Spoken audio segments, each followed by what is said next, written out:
Am I the a-hole for pretending to think beans and chili are woke? To prank my cousin who is obsessed with being anti-woke and who loves chili? My cousin is known for making chili, and he's good at it. He makes his own chili flakes from his secret combination of various dry chilies. It has a very nice kick. It's like the perfect amount of spice. It's hot, but not too hot. He also always adds kidney beans. Not canned beans either. Anyways, for the past 2 or 3 years, my cousin has become obsessed with all this bullshit about what is or isn't woke and how woke things are the end of the world. He's always been a good dude, so I don't know what his bag is, but he is completely obsessed. It's annoying. So the other weekend I was at his place, and he was making his famous chili. So I got the idea for a little prank. I was like, I'm surprised you still put beans in your chili. He was like, what? Why? I was like, beans and chili are so woke. Everyone is saying so. He was like, what do you mean? And he was like, genuinely concerned, as if this was something serious. I said something like, yeah, beans and chili are woke. The original conservative Texans who made chili only used meat and chili. San Francisco liberals started adding beans to chili in the 60s because so many hippies were vegetarian. Now, all the woke scientists are saying beans are a better protein source than meat. He didn't say anything to that. I kind of just assumed he'd know I was messing with him. And get the joke? We have always messed around with each other and jokes about and all, but he was quiet all dinner. Just yesterday I was back again at his place and he was making his chili again. There were no beans. It was a totally different chili. This guy has been making his chili with beans for like 15 years. I was like, what's up? Where's the beans? He was like,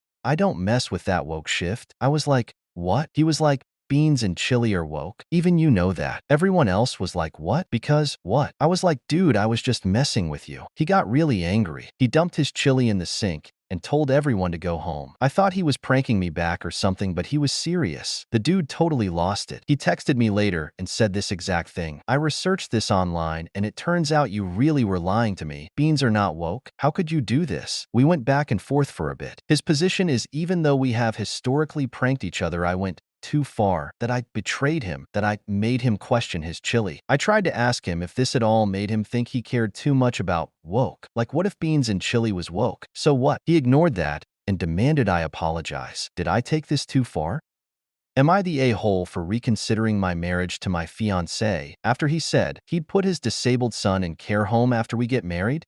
I'm getting married to my fiancé Eric in few months. He has 3 children, one of which is disabled since birth. His mother left early, and Eric has been caring for him ever since. His name is Brian. While we were discussing wedding planning, Eric told me he's planning on moving Brian to a care home after we get married. I was shocked. I asked why, and he avoided answering, saying, it's for personal reasons. I tried to get him to explain why because I found his decision unbelievable. He said something about rearranging family dynamic and wanting us to live normal family life. I was floored at this point. I didn't want to keep arguing cause he seemed upset about it. He might be dealing with caregiver burnout or something, but he's the parent and shouldn't just basically throw his son in a care home, especially when his son is still minor. I'm now reconsidering the wedding, but I don't know if I'm making the right decision since MIL told me it was none of my business and that I should respect her son's decisions. My own folks say this shouldn't affect my marriage to Eric since he's trying his best to make everyone happy.